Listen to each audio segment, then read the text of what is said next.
All right, guys, it's time for the Next Level Guy Show, a men's interview, interest, and improvement-focused podcast featuring interviews with the greats from all industries to help you better your life. Each week, a new episode features an interview with one of the greats, covering all aspects of their story, from life hacks to tips and protocols that have allowed them to live life on the next level. We then highlight concrete action steps that you can use to improve your life. And now, your host, Ian Dawson McKay.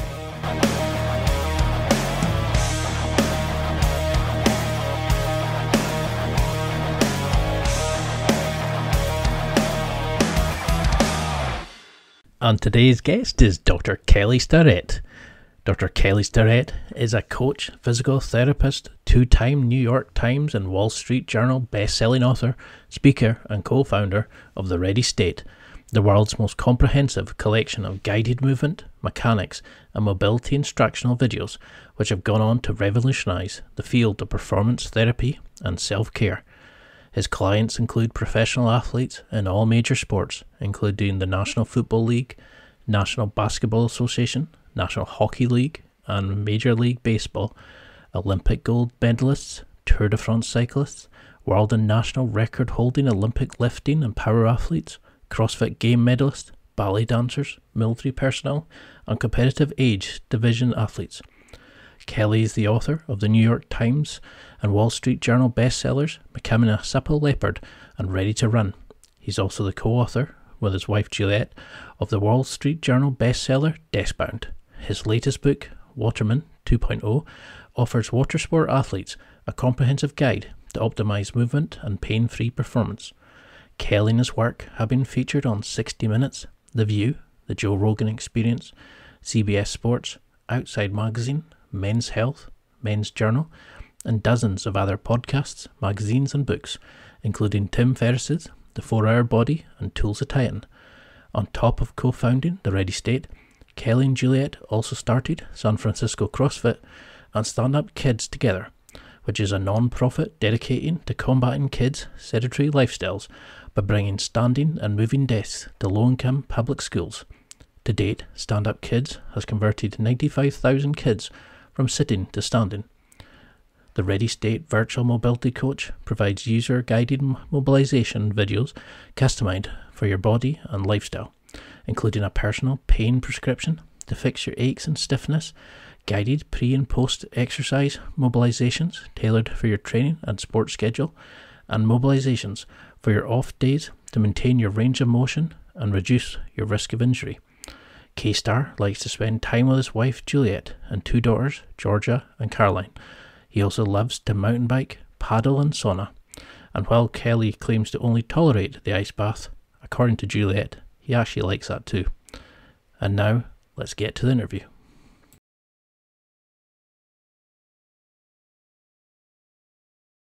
Well, thank you so much for coming on. You're one of the bucket list guests I've always wanted to have on this show. But for people who maybe don't recognise you, I would identify you as a thought leader, mobility and movement, and a very handsome guy. What would you say if somebody asked you who you were? How do you define yourself? Besides the really important roles in society, my family and my good husband, good dad, good friend, that aside, I would say the next thing I would do on the airplane is say, well, I was classically trained as a physical therapist, but I'm really a coach. And what I try to do is help people untangle the mess or the limiters of their performance, whether that's in sport or pain, or we're trying to help kind of create a more robust society. Where are the pain points? Because my experience currently working where I've worked and the things I get to see in all the dirty laundry has given me a really unique perspective on where people have a hard time feeling durable and feeling good. Very great answer. Now, you originally came over from Germany to the United States. What was your sort of upbringing like? How did that kind of lead you into becoming so interested in movement patterns, mechanics, and things like that? How did that shape you? I grew up in a single child of a single working mother. My mother was a professor of psychology.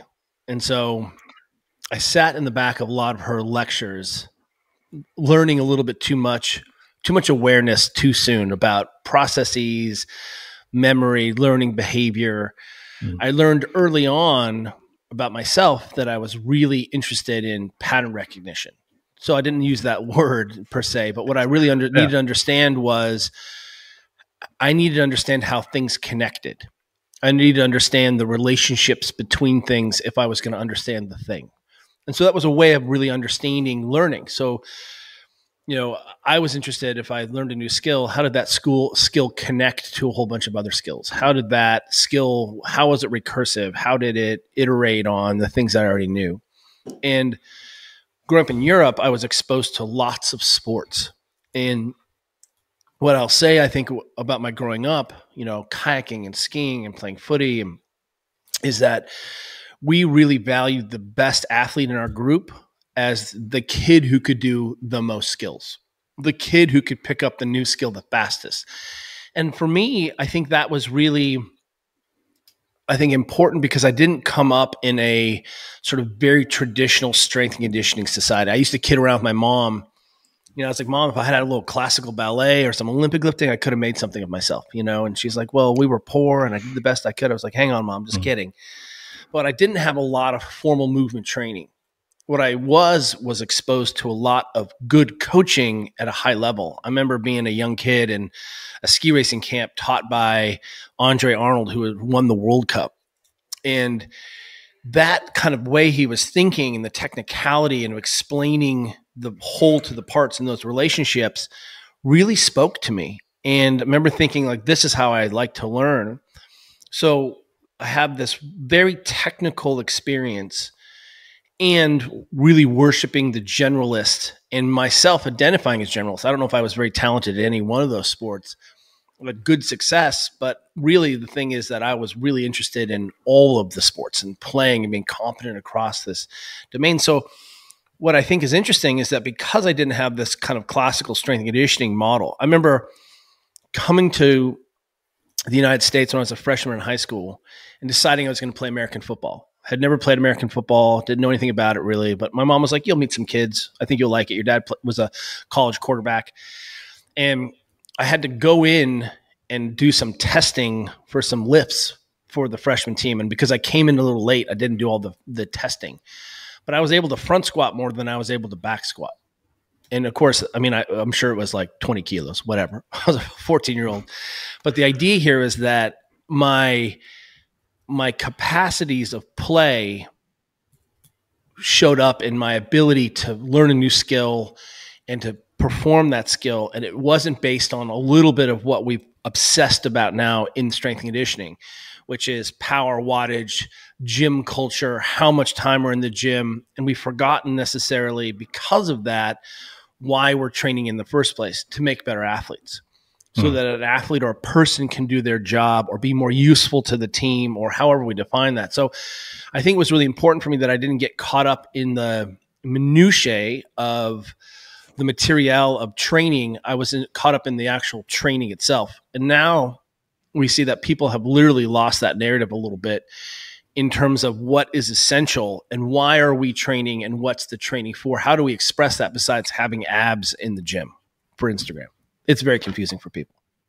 Do you think that's why that you've become so successful, that you had that kind of oversight of such a wide range of sports, that you've worked with some elite athletes, but you also work with a lot of like normal people as well, and that you also have that interest from a different side of mechanics.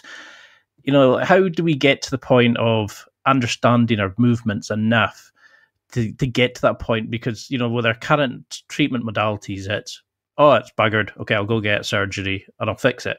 How do you start encouraging people to understand that they should come to somebody like you to do prehab rather than rehab?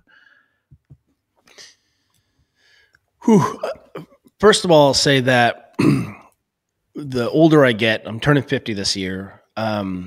The experiences that I've had working with national teams and Olympians and, seeing a lot of dirty laundry, it's all about behavior change. So I'm going to leave here today. I'm wearing my Cal Berkeley coaching outfit. I'm going to go over watch the women's water polo team, who I get to work with, have their first season of the game, first season of the game of the season. And so much of what I do, we don't need high level micro technical aspects with these incredible athletes. My job is to be able to come in and support the staff and the athletes so that they can go play more effectively. And it turns out the greatest limiter for that is all behavior change. Looking at if we have all of this information available to us, when and where are we going to deploy that information and what's essential? I think one of the things that you put your hand or your finger on, which is something that I think is really important to me, is one of my coaching senseis, one of my mentors, was a coach named Mike Bergner, who's an Olympic lifting coach. And I was able to watch him coach a room full of beginner adults in Olympic lifting. And then that evening, coach Olympians. And the next day, go coach high school kids in the essentials of lifting. And what was really mind-blowing about that was that I could see his thinking. I could see the progression from raw beginner, zero training age, to an adult who has some training experience, to very specialized, how am I going to meet the needs? But you could see the through narrative of why he chose these skills, how skills built and how they regressed and progressed. And I remember thinking to myself consciously, wow, I need to become a lot more competent to understand how all of these tools and behaviors fit together. What is the essential behavior that we can continue to build? And more importantly, where we are right now, and the thing I'm kind of obsessed with is taking what we think is good practices and spin them backwards and try to transform society with them. So I think sometimes we come back to that original idea. Why am I even competent in my job? I really like to see patterns, and I need to see how things relate. So it's easy to go down a rabbit hole and become a specialist or a devotee of a certain thing. But ultimately the goal is X. Let's get you out of pain. Great. What are the tools available to us? And how do those tools emanate from restoring range of motion, managing tissue physiology, getting you to be less stressed and feel less safe or more safe in your environment, more slept? And by the way, those are the same tools we're going to talk about if you want to go win a world championship. So that's the thing I think I'm really continuing to struggle with and innovate on or iterate on. How do we start, and where do we start with some kind of aspect of society so that we can end up with who ultimately is the best learner, has the best coaching, has the best genetics, not who was able to manage all the dysfunction in their life the best to accidentally win. Right? I want to reproduce high performance so that people can live their lives the way they want, pain-free or self-actualizing, and not have those choices taken away from them. So how do you start with, say, a client or somebody who's brand new to it, or, maybe, 40 plus, etc. Because you said in the Joe Rogan podcast, we don't know the software of our own bodies. We're not given the manual to use. So how do we start then understanding our knees don't need to be dodgy. We don't need to have a pain in our back. We can actually be fit and healthy and able to walk up a flight of stairs. Yeah, we can deadlift a heavy load, but we shouldn't be out of breath going up a flight of stairs. How, because you've talked about we should be living to 100, robust, anti-fragile, just being able to live life.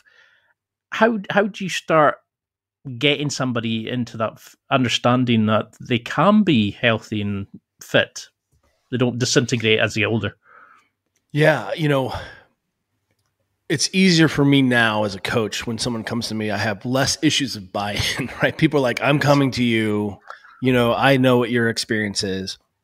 But ultimately, keep in mind that, I'll quote my wife here. My wife, Juliet, our CEO, thinks I'm probably just an average physio. She's like, you're probably just average, your skills. She gives me a wink. She's like, but you're really, really good at giving people permission to move and to own their own process and experience. That piece of it, I think I am decent at. So when someone comes in, ultimately, remember, as a coach, you're looking through lots of plates of glass at the person. And each one of those plates of glass you're looking through, each window is a filter. Health, metabolic conditioning, being less gross, body composition, strength. What's the goal? And people will come for a lot of different reasons, right? They're afraid. They're tired of knee hurting. They can't occupy their role in society or their job, can't do their sport. Starting to realize that just what was working for them and has worked for them their whole lives so it doesn't work all of a sudden. So ultimately, we want people to come in with whatever is important to them, but we're still going to squat today because this is what training looks like. So I think sometimes it's easier to reframe the basics and essentials when we're working with someone in terms of, hey, I know you want to get body composition under control or you want to have less pain, but this is what we're going to do. We're going to do the body composition, less knee pain squat. Oh, you really want to go win the world championships? Great. We're going to do the win the world championship squat. And what you can start to see is that underneath there is a first conversation of what is essential in my training beliefs. What positions, what skills do I think a person should have? And then I can start layering up and layering down to meet one of those specific needs, or I can then, after this 1 hour, have the next conversation. And ultimately, if you're a physician, imagine if you got to spend 3 to 5 hours a week with a patient. That would be a revolution in healthcare. That is what we call hyperlocality. That is the potential of a coach or an instructor or a trainer working individually with a single person. We have 3 to 5 contact hours to reflect unconditional positive regard, to shift loci of control, to begin instruction about nutrition and sleep and what's going on. And simultaneously, it's all in the language of strength and conditioning. The strength and conditioning, the actual fitnessing, if you want to use that, if it's not strength and conditioning, you're just trying to burn calories and have fun in the gym, fine. But that is the seed kernel from which we can actually begin to transform society and have more nuanced conversations about how did you deal when the metabolic stress got really gnarly on the assault bike? How did you deal with that psychoemotionally? How did that change your breathing? How does that breathe? I mean, you can certainly see that this gives us a context to be able to untangle, hey, I see you don't have any hip extension. Let's see if we can improve that with our training. How do we, instead of just arguing about physiology, did I put another kilo on the bar for this bench press? That doesn't change anything, right? That's a sort of a temporary goal. And if your goal is to bench in the world, awesome. But ultimately, what we're looking at is, are you exposing your tissues? How do we have a conversation about your environment? How do we have a conversation about you coming to know yourself? I have a young Olympic lifter who is a national title holder. She's going to go to the Worlds this year. She's 16. She's an incredible athlete, and she is discovering that Olympic lifting is a really harsh partner. That she's sore, that, it doesn't go right sometimes, that, she has to take care of herself and she has to do all of these things in order to lift these heavy weights over and over and over again. And what she's coming to realize is that Olympic lifting is the vehicle by which she's coming to understand herself. So I think that's what we could begin to view strength conditioning or training, physical training as a vehicle to understand ourselves and a context by which we can then say, hey, let's talk about nutrition. Let's talk about sleep. Why? Because those things impact our performance and our body composition and our power and all those things. So do you think this is sort of down then to a problem with sort of poor understanding of why we're doing certain movement patterns? So people think I'm squatting for power, where they're squatting more for their hip hinge ability, or, they're not understanding why they're doing certain mechanics. So they then load up the bar with far too much weight, and then they don't know when their own mechanics breaks down or their hip hinging, it becomes a bat wink in the squat, or, those sorts of things. Is it, do we not understand just basically the movement patterns we should be using and just how we should be able to move up and down in 3D, etc., before we start adding weight to the bar? Do we need a beginner's course again? I think we can always beginner's course. I have some of the strongest friends in the world, and they say things like, "Oh, I just started deadlifting for the first time like 2 weeks ago." I'm like, "You pull 800, but you just started to understand deadlifting?" Like, okay, that's unusual.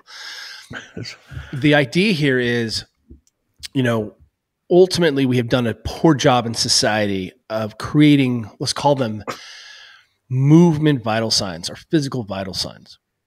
Our model has been pain, no pain, look good naked or not, high level performance, right? That's it. And I think it's confusing. The internet is very confusing because if, we're seeing a whole bunch of exercises just vomited out about pain, and people are limping around, with got back pain, like try these 3 things, pew, pew, pew. What the problem is, we're now in an attention economy. We don't understand what's essential. So there's no good exercise or bad exercise, but there are certain positions and shapes that lend themselves to a lot more transferability. Mm-hmm. And that really means that I can begin to have a little bit more nuanced conversation about the choices that I'm making as a coach or an instructor. I'm looking for transfer. Does this transfer to a specific thing? And again, as long as it's about pain or no pain, that's very confusing. The physical therapists have muddied the water even more. There's a whole bunch of physios who just said things like, it doesn't matter how you move because it doesn't cause pain or injury. And I'm like, well, we all know that, but that doesn't say why we use these techniques. These techniques transfer more effectively. They maintain physiologic capacity. That's why we choose these things. And I think as long as we aren't always looking at that spectrum of, does this get me to the Olympics? Can I continue to build on these skills? Then what we see is these really weird artifacts of coaching, artifacts of intellectualism, where we end up having swinging a rope for like rope flow, like David Weck. I love that. I use it every day. I swing a heavy rope and it recaptures all the rotation in my wrists and elbows. I'm a paddler. I love to mountain bike. It makes me feel connected really well in a freaky way before I go paddle. So I can do all this elaborate movement stuff, or wait for it, I can just spin this rope around for 5 minutes, play, and touch all of these shapes, do all the PNF patterns, get all my rotations, side bending, priming in. I don't think I need to turn the rope flow into an exercise or an ethos or an identity for me personally. But what we see is that people take these tools and then make them about a specific thing. And if you happen to be genetically born with abs, you're like, the ab, comes from the rope flow. We end up confusing the basics with what's going on. So to your point, we've lost why we're training. And sometimes one of the things we try to do is help people, over and over again, understand what is essentialism for the movement. And the body, the shoulder does only a few amount of things. It does infinite variability between those things, but the arm goes out in front in all those positions. The arm goes overhead in all the variations. The arm goes out to the side in all those variations, and it goes behind you. And ultimately, what we can start to see is, do you have access to your native physiology in those positions? If not, training can be one of those tools that reinforces that. So is it just about tissue exposure? Sure, maybe. Is it just about maintenance of shapes because you're a professional surfer and I want you to have all your internal rotation when you're taking off? Sure, it could be that. But if we're ultimately trying to drive and assess everyone's program, there's 2 things we should look at. One is native range of motion. It's unequivocal. It's objective. If I'm doing your program and I start to lose massive amounts of range of motion or movement choice or capacity, for me, that's a less effective program. What I'm looking at is I should be able to drop into anyone's program and at least do the movements. The second thing is, does this improve my biomotor output? So ultimately, the second objective that we wrap our heads around is, did you go faster? Were you more efficient? What was the economy? Did you generate more watts? Yeah. And that is the gold standard test, because what we see is that there's a whole lot of internet exercising that doesn't answer those 2 questions, doesn't maintain my range of motion, or when I test you, I see that you're deficient because of your program. And that may be because you're an elite cyclist. That's okay. That's the trade-off. You're going to be an elite cyclist. You're going to look like an elite cyclist. But if you're telling me your GPP sports preparation training program isn't looking at positions and managing that, then when your athletes aren't in those shapes, don't be surprised with what happens.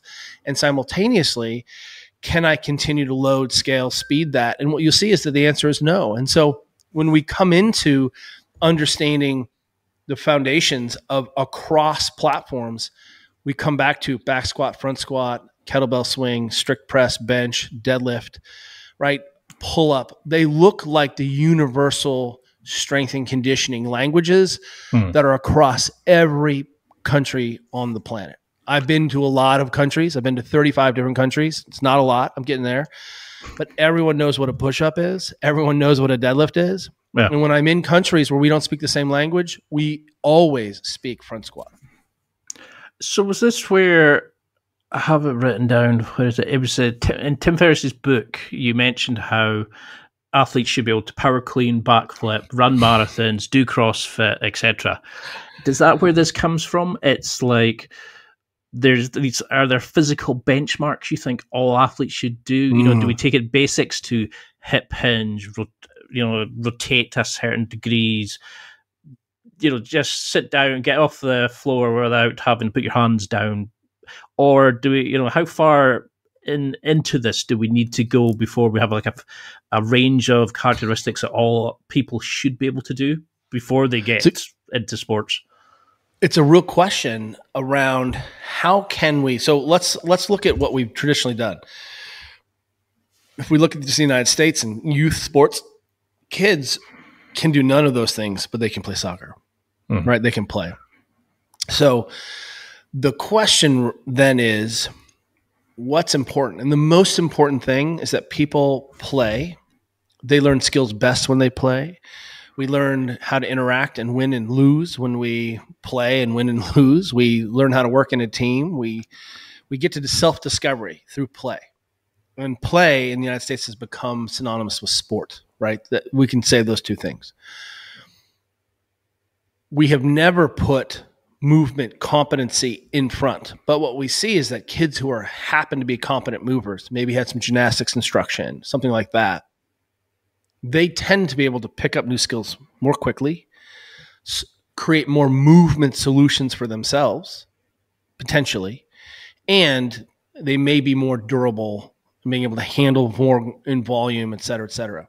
One of the reasons to have a strength program, and again, appropriate for the age and for the skill set, is that you're running a parallel diagnostic tool all the time. Your range of motion and skill is a finite, changeable, malleable resource. Greg Cook says, you're always pressing save on a Word document that's everly changing. Your range of motion is constantly in flux. Okay, and so one of the reasons we ultimately want all our position coaches, sports coaches, to understand what they're seeing. My athlete is behaving this way in the water. She is missing internal rotation on her shoulder. I then can go over here, improve or restore her range of motion, give her some movements to maintain it, and then put her back in the pool. That's very difficult to do. And what we saw was a whole host of problems result from that inability of the coach to minister to the needs of their athletes in real time. We saw an epidemic and are continuing to see an epidemic of lower extremity injuries in soccer players, and especially in women who are tearing their ACLs at 6 to 8 times the rate of men. We've seen the ACL rates skyrocket after the pandemic. So what I'll say is what we're currently doing isn't working. What we're currently doing is putting a bunch of kids into play and then adding crazy volume, crazy intensity, crazy year-round sport. So one of the things that FIFA did was say, okay, hang on a second. This is a real problem for existentially for our culture. Let's create a really simple jump safety mechanics program. And what they found was that people who did that, I think it took 15 minutes, like 3 times a week, 15, 20 minutes, 3 times a week, very simple hopping drills. They saw a massive reduction in lower extremity injuries. Even if you did the program poorly, the exposure alone did it, which tells us something about having a parallel strength conditioning coordination program running in tandem, because it allows us quickly to understand what we're seeing at speed and under complexity in very, very simple conditions. A squat is a really simple thing to understand when you watch someone squat. Watching someone cut and run and jump and plant is much more difficult to understand, especially when we're more interested in how does that person pass the ball and was worried about the tactics of the game. So we're either going to ask these coaches who are really good at tactics and actual play to become movement experts simultaneously and fix it. Doesn't happen. And it hasn't happened. It won't continue to happen. So we better have a parallel program, a processing program, which helps us understand what's happening in real time. That's called the gym. That's what strength and conditioning is about. So how would you break down a sort of standard training program then? Would it be sort of majority sports like specific, and then you would look at sort of general physical preparedness? I think it was GDP you called it. And then would you have also like sports preparation? How would you incorporate like warm-ups, cool-downs? Would it be kind of a site, like you were saying, the gym would be to the side and then the majority would be sports-led with some rehab?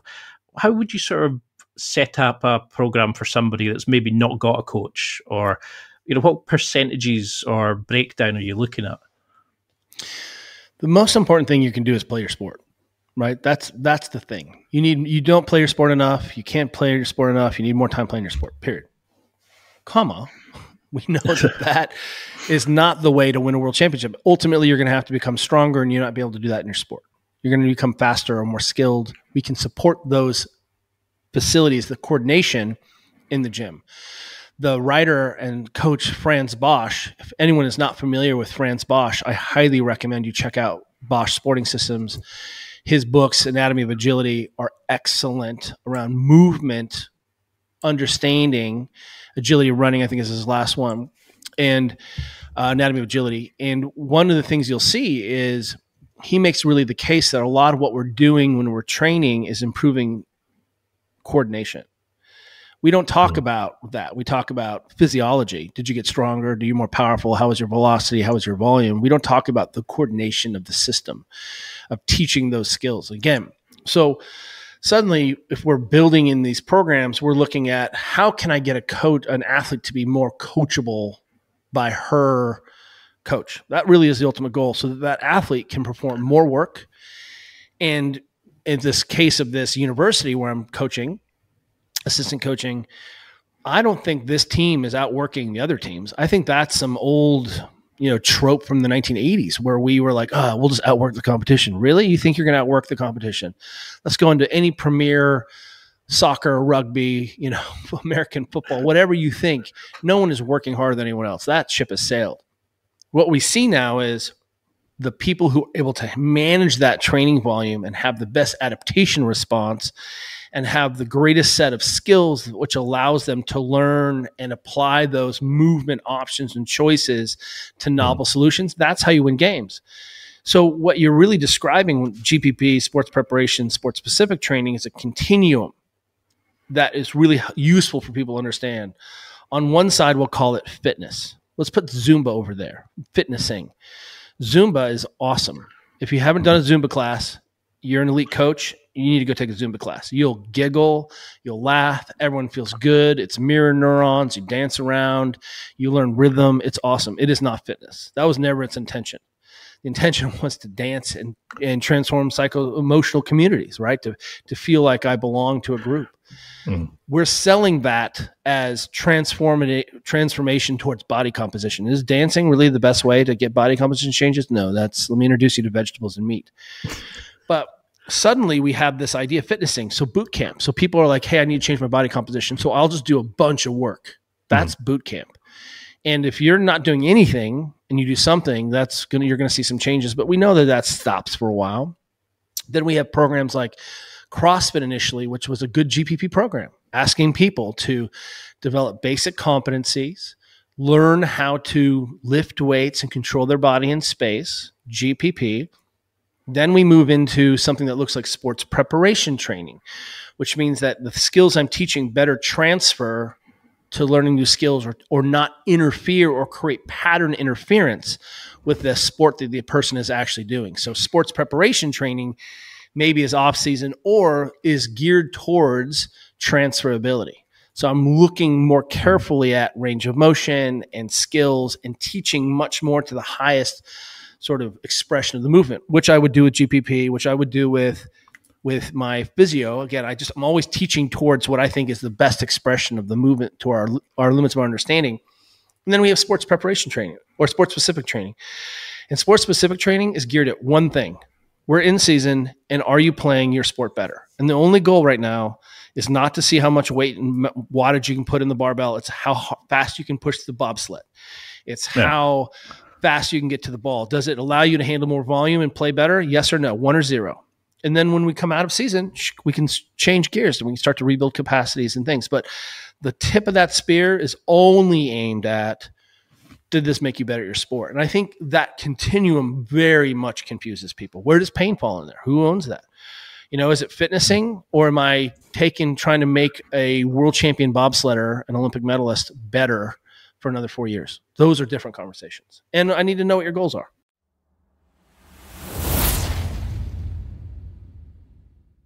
It's time for a quick break. There are millions of potential products to buy, so how do you know which ones are worth your hard-earned money? Simple. You go to nextlevelguy.com/affiliates and explore those that will transform and improve your life. You'll find deals, listener exclusives, and special offers with some great companies. Recommendations are 100% honest and only on items Ian has tried or believes in. The companies showcased will make you a better man in all areas of your life. Simply go to nextlevelguy.com/affiliates and level up.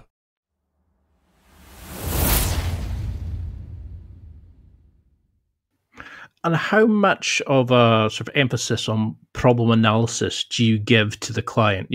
How do you train them to look at their own mechanics, their own movement patterns, and start identifying, it's almost like seeing it from above. You start noticing, okay, I butt wank when I go too low here. I need to work on this, or I feel off when I'm maybe rotating it when I'm throwing a baseball or something like that.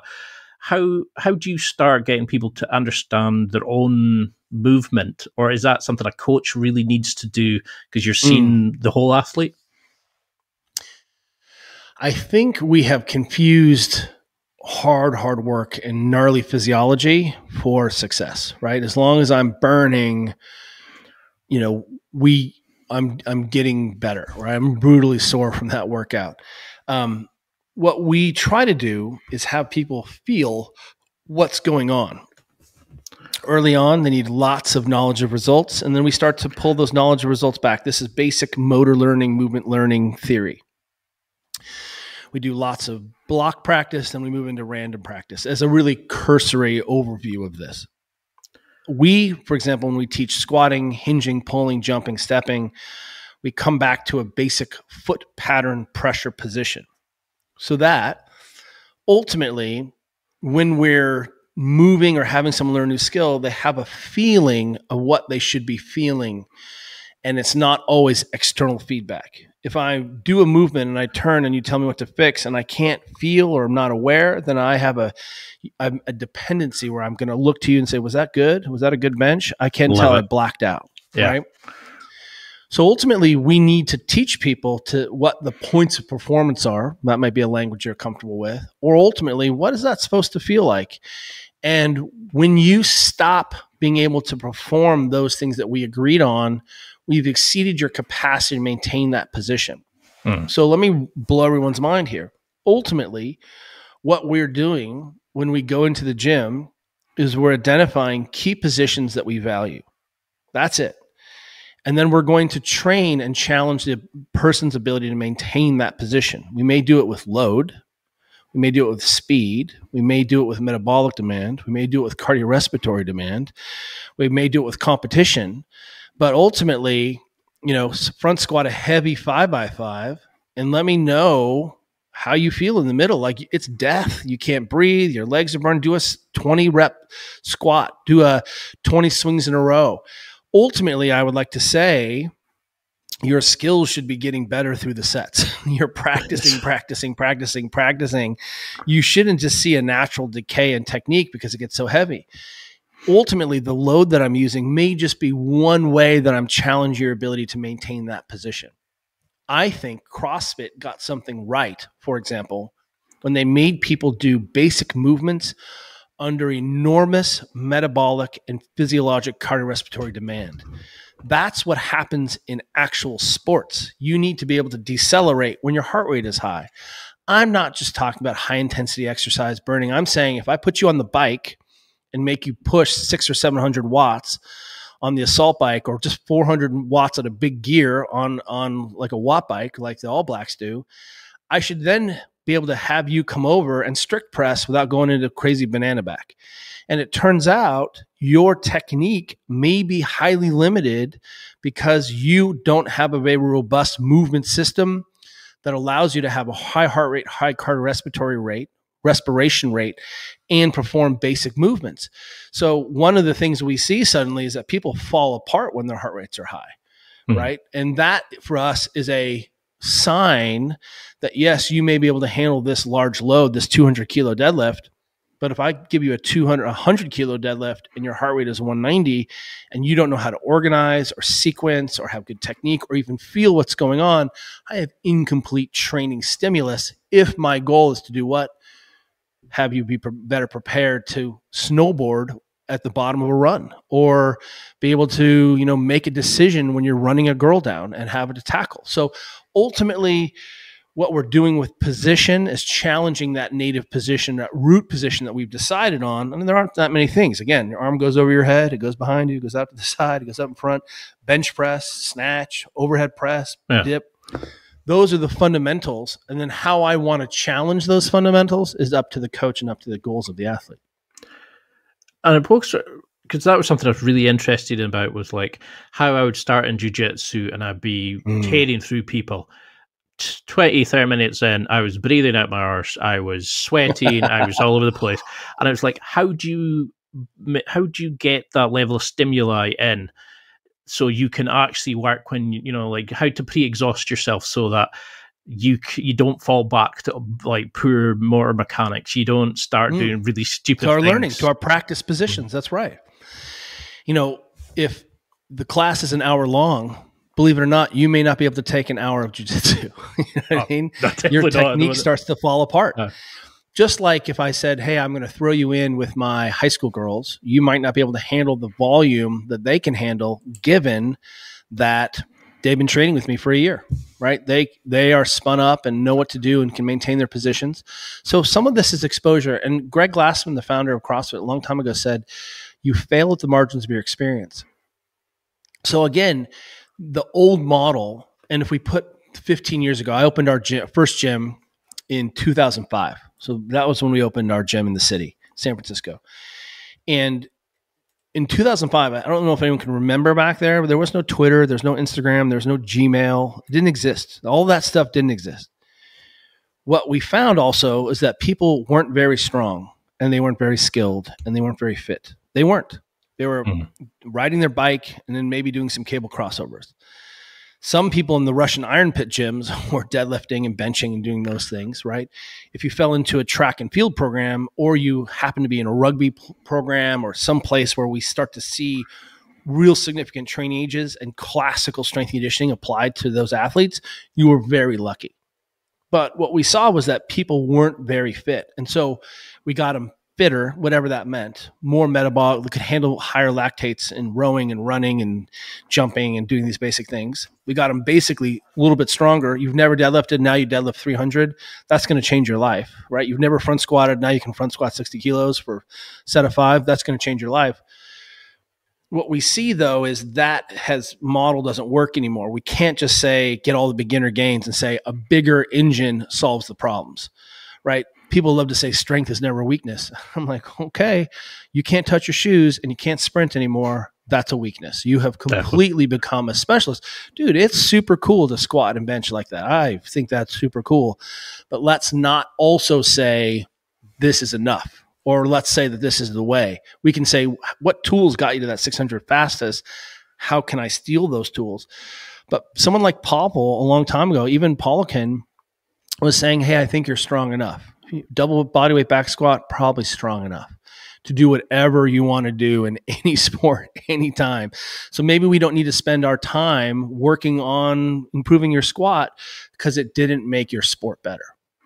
Because this sort of ties in with one of my favorite quotes. I think you said it was, patterns repeated in training will reveal themselves at gain time or movements of consequence. And is that what you notice, is that athletes are sort of like loading in shitty quality reps, that they're not really understanding what they're doing? They're just, oh, okay, I'm squatting, I'm benching. It's just accepted to be done. They're not even going into a deeper level like you're discussing. They're not even preparing for their sport. They're just taking limited experience. Well, remember, everyone comes from somewhere. Everyone has some movement history, coaching lineage. So when people are just moving, that's saying that the physiology rules sport. And sometimes it does. But if that was the case, all I would need is an assault bike and a deadlift bar, right? Or BFR cuffs. I would just give you huge muscles and an insane work capacity on a spin bike. And I'd be like, all right, let's go win some world records. And let's go win a world championship. And what we know is that doesn't. So where is the disconnect between movement as skill and I do a sport and I need to be skilled in my sport? Where's that disconnect? How many free throws does that basketball player take over and over and over, repetition, so that they don't have to worry about it when they're tired, when it's stressful, right? It's an automatic thing. Why aren't we applying that level of motor learning and practice into the gym? Because we still worship the physiology, right? As long as I could just do more work, it's fine. And that is not the case. We're not seeing that we have an opportunity to influence movement learning and movement skill in the gym by refining physiology. And understanding that that's also a diagnostic tool in the real time. So that if we come in and all of a sudden you can't break 90 degrees on your air squat, I'm like, what's going on with that? Let's load it. Let's turn the feet out. Let's get to some arbitrary depth. No. We want to understand that we're using this strength and conditioning platform to make sense of what's going on with my Olympic sprinters. That's what we're doing currently. Because I remember you said in another interview, don't be heroic, be consistent. Oh, right. How do you start making this into like a system, like a way of life? Like, are you looking at like cross training, like sport specific? How do we build this in terms of like sleep, nutrition, diet? Because people think, I go to the gym, I'm fit and healthy, but they can't walk up a flight of stairs. They're out of breath, putting the bins out, but they can maybe like, twat a baseball over a great distance. How do we become 3D fit rather than just that wee narrow channel? So if I have a critique of Becoming a Supple Leopard, which is 10 years old in April, what I would say is there wasn't room in that book to talk about what you should do in your day-to-day life. What do I do? And what you just described is the same continuation of, we think this is normative hip flexion. This is how much your knee should be able to come to your chest. This is what every doctor says you should be able to do, every chiro, every surgeon. Knee moves this much, joint moves this much. So if you don't do that, what's wrong with you? Why is that? We can become curious. It's not good or bad. We just saw that, something's up with you. You can't do what we think you should be able to do. More importantly, not passively, but in the context of an actual movement, like a squat, like a big step up, something like that, right? We have these objective measures, and those things are based on range of motion of your body expressed in movements like the push-up, like a hip hinge. Okay. We can then take those objective measures and say, well, hey, we actually have some physiologic objective measures that people are comfortable with. Heart rate, resting heart rate. They know what their temperature is. They know what decent blood pressure is. So what we've done is we started to create minimums for people. What's good blood pressure?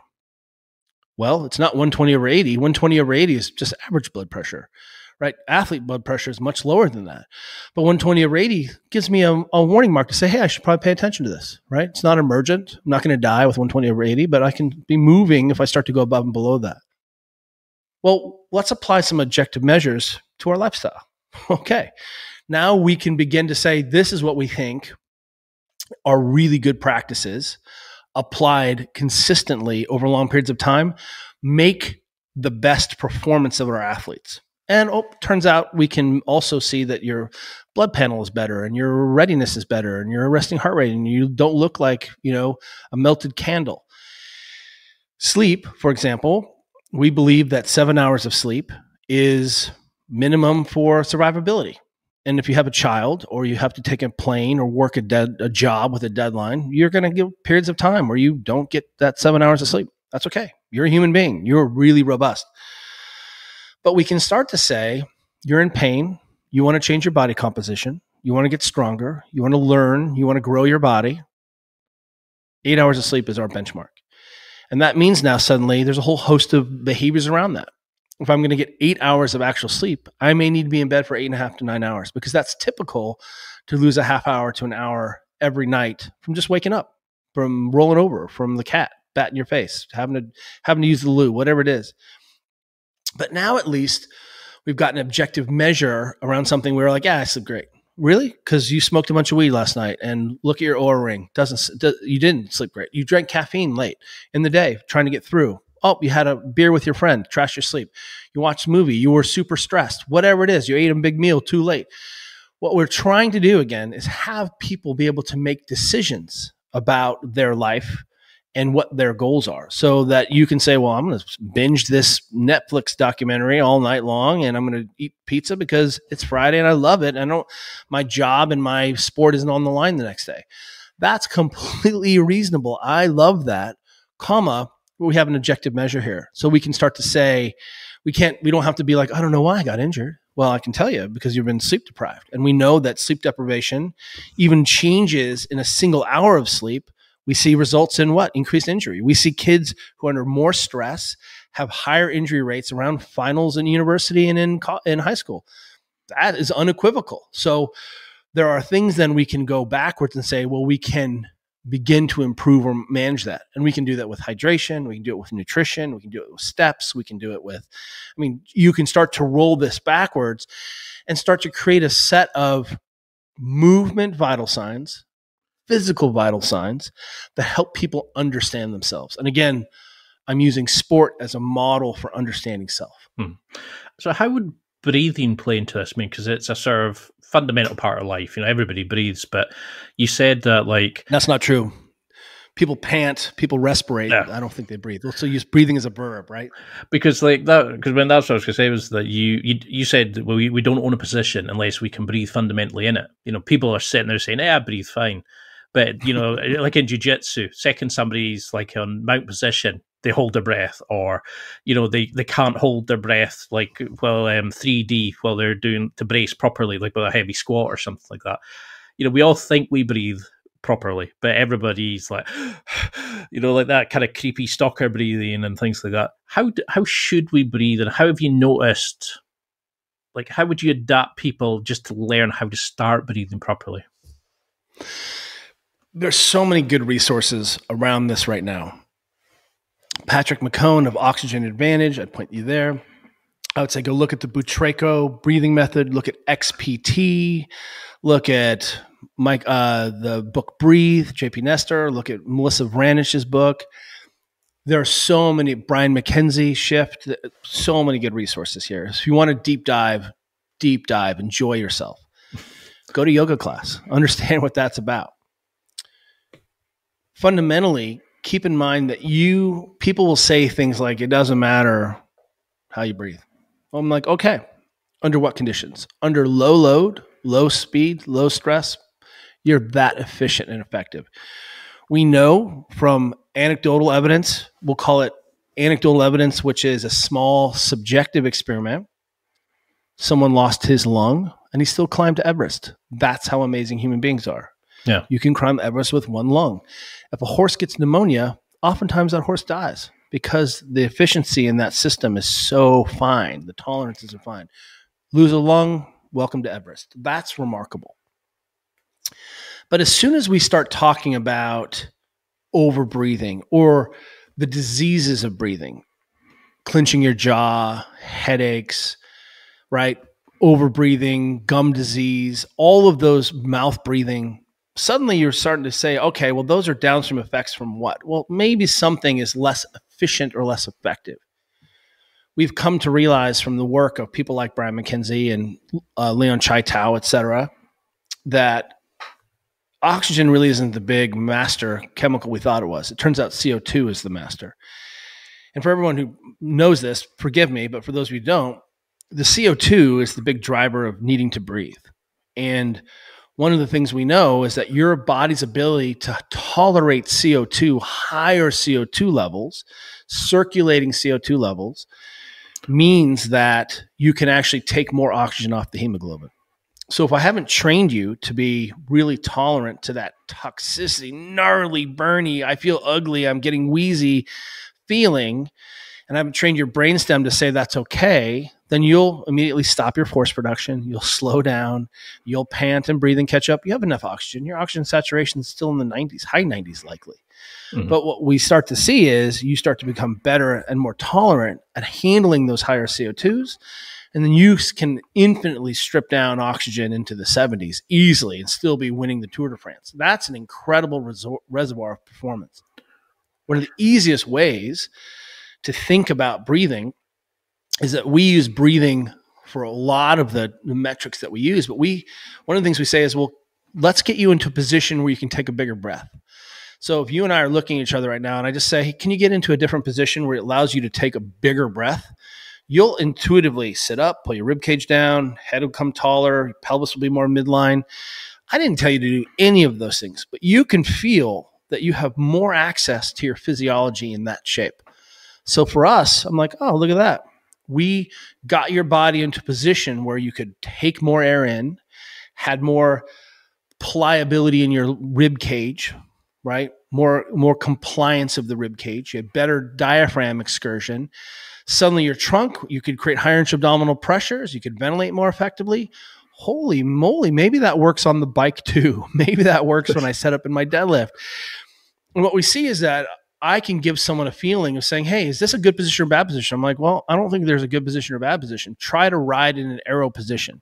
Try to surf. They're going to be in some wretched positions as a human being. Wretched as in not ideal, braced, midline, organized, perfect, can ventilate like a Pilates person.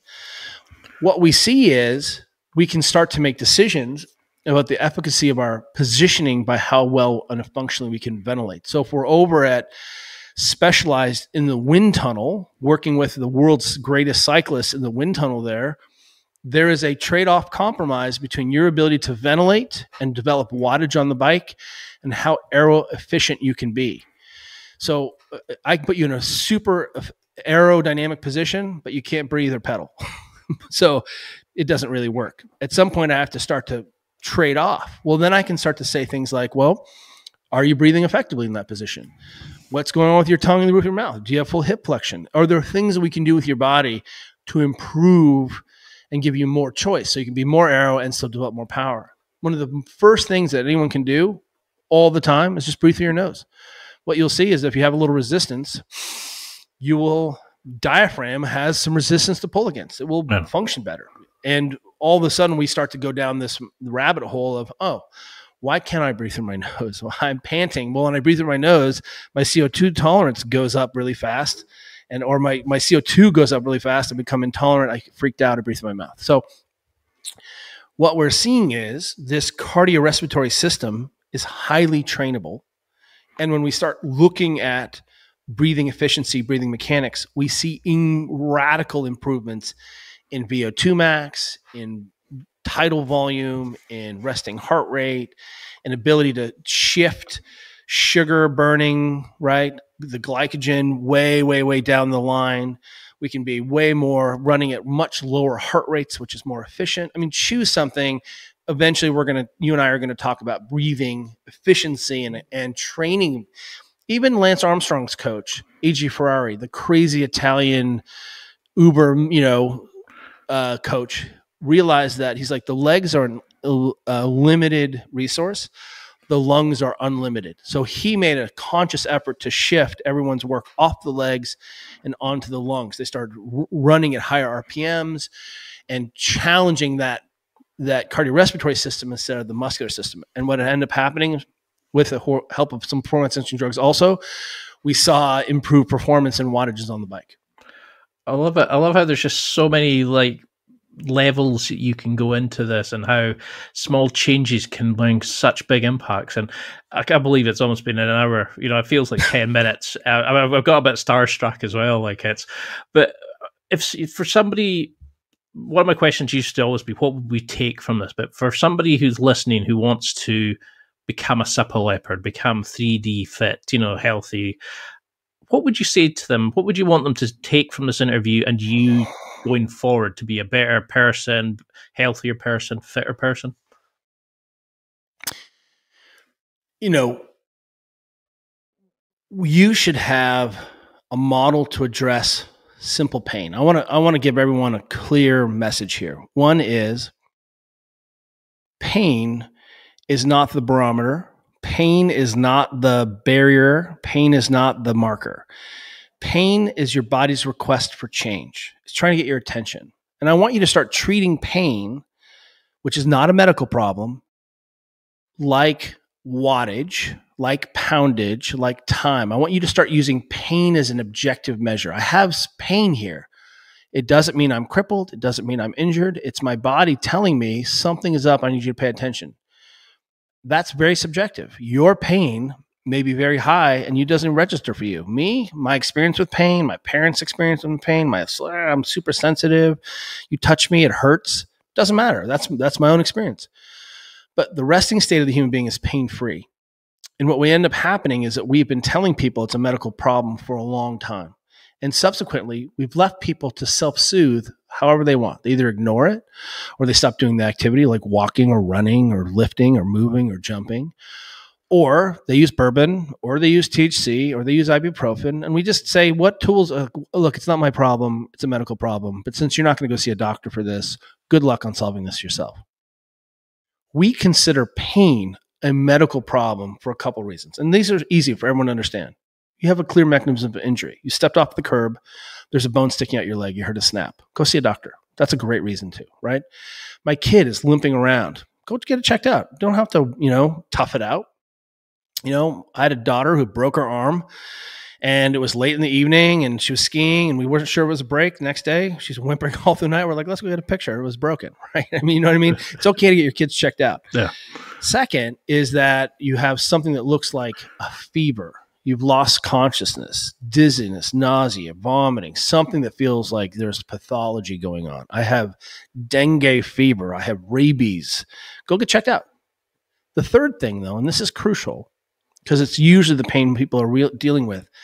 If your back pain is so severe that you can't do your job or occupy your role on your family or pick up your kids or do your job on the team, you are now in what we call injury. This is injured in our definition. My knee hurts, but I can still run and do my job and play. That's not an injury. That's part of training. That's like, hey, I sucked at wattage today. My poundage, I got last in every sprint we did today. Coach is like, what's going on with you? You're like, I got in a fight with my girlfriend and I drank some beers with my friends. Coach is like, okay, be better tomorrow. If I'm suddenly running and my knee hurts, we're like, I don't know, maybe it's knee cancer. Maybe we should get an MRI. Maybe we've completely lost our mind. So you should have a tool to begin to tug at what seems like a very complex knot. Sleep, nutrition, hydration, myofascial work, breathing. There are tons of very effective techniques, isometrics that you can deploy to make yourself feel better, self-soothe. So that's one thing I want you to understand, that you are responsible for your pain. Go get help when you can. Otherwise, take a crack at it. And it's a lot easier than you think to make yourself feel better. That's really, really true. The other thing is I want you to walk more and sleep more. And ideally, you would spend 10 minutes a night taking care of your soft tissues. What's stiff? Get on the ground.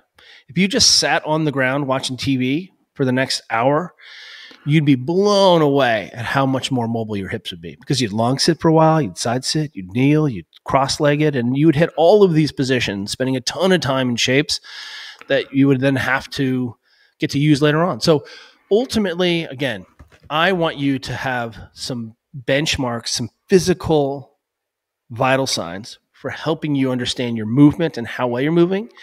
I want you to have some behavioral vital signs to also say, hey, I didn't eat enough protein today. I can do better tomorrow, right? I should walk more today. I can do better tomorrow. I love that. I love how your brain works, and I can see why you've been so successful. It's until we can get around to, I mean, I've got so many questions on societal pressures, relationships.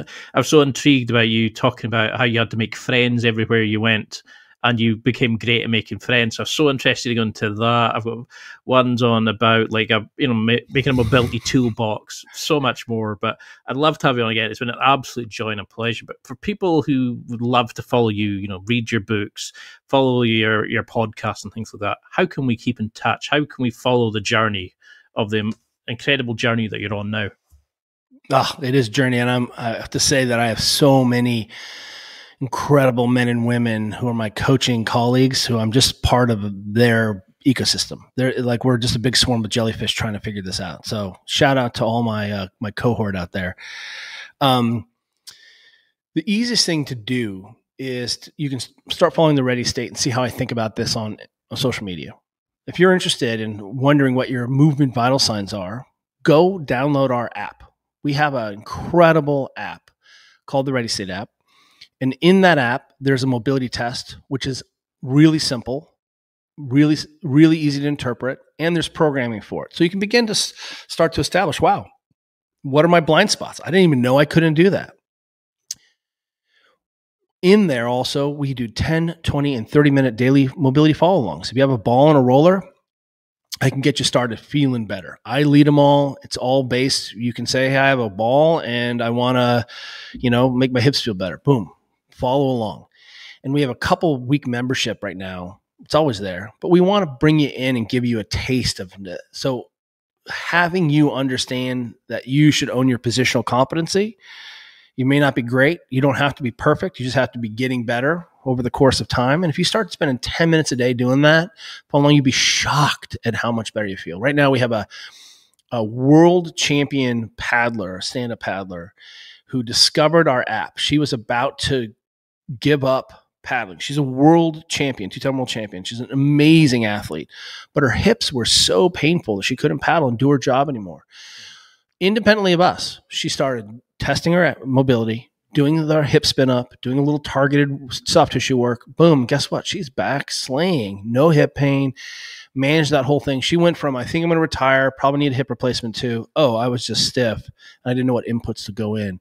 So if that athlete can work this out, so can you. If your neck hurts, you have a body pain person. You can click on the neck. And again, what you've heard here is that there's a lot of ways into understanding your body. Is it pain? Is it, hey, I want a program so I can feel better? Is it, I want to test my range of motion? All of those things. And then I would point you at pre-ordering or downloading or ordering the new book, which is out April 8th or April 4th, called Built to Move, which is all of these vital signs that we've been talking about around behavior and how to fit them into your crazy busy life so that you don't have to throw anything away. So that if you just want to feel better, be more durable, or you're a fitness person, but you want to be able to help your aunt get off her blood pressure medicine, or you have an uncle or a cousin or a neighbor who, is, insulin sensitive or whatever it is, you can hand them this book and say, here's a place to start. And we can continue to build on this book as your fitness journey includes. So check out Built to Move.